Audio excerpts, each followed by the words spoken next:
Assalamualaikum warahmatullahi wabarakatuh.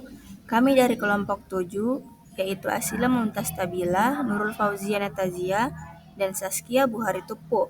Pada kesempatan ini, kami akan menjelaskan tentang pelaku ekonomi dalam sistem dua sektor.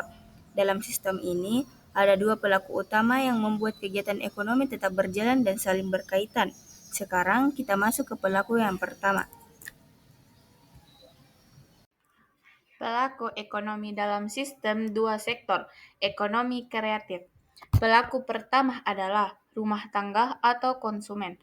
Rumah tangga merupakan individu atau keluarga yang menyediakan faktor-faktor produksi, seperti tenaga kerja, modal, tanah, dan keahlian.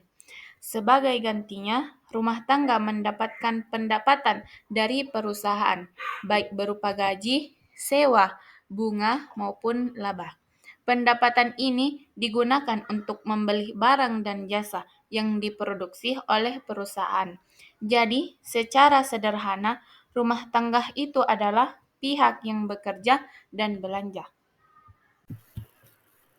Selanjutnya, pelaku kedua adalah perusahaan atau produsen. Perusahaan menggunakan faktor-faktor produksi dari rumah tangga untuk menghasilkan barang dan jasa. Sebagai balas jasa, perusahaan membayar upah atau pendapatan kepada rumah tangga. Produk yang dihasilkan kemudian dijual kembali kepada rumah tangga sebagai sumber pemasukan perusahaan. Karena itu, perusahaan berperan sebagai pihak yang memproduksi dan membayar. Hubungan antara keduanya. Keduanya saling berhubungan.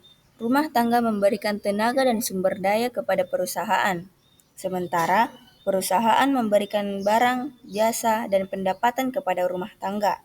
Inilah yang membuat kegiatan ekonomi berputar. Jadi, pelaku ekonomi dua sektor terdiri dari rumah tangga dan perusahaan. Baik, selanjutnya kami akan menyampaikan kesimpulan dari materi yang telah dijelaskan sebelumnya. Kesimpulannya adalah, dalam sistem ekonomi dua sektor, kegiatan ekonomi hanya melibatkan dua pelaku utama, yaitu rumah tangga dan perusahaan.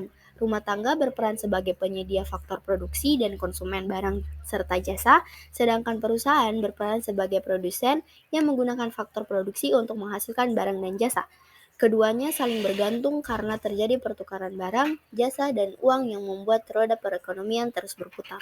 Demikian kesimpulan yang dapat kami sampaikan. Semoga penjelasan ini membantu memahami bagaimana sistem ekonomi dua sektor bekerja. Sekian penjelasan dari kami, kelompok 7. Terima kasih atas perhatiannya. Wassalamualaikum warahmatullahi wabarakatuh.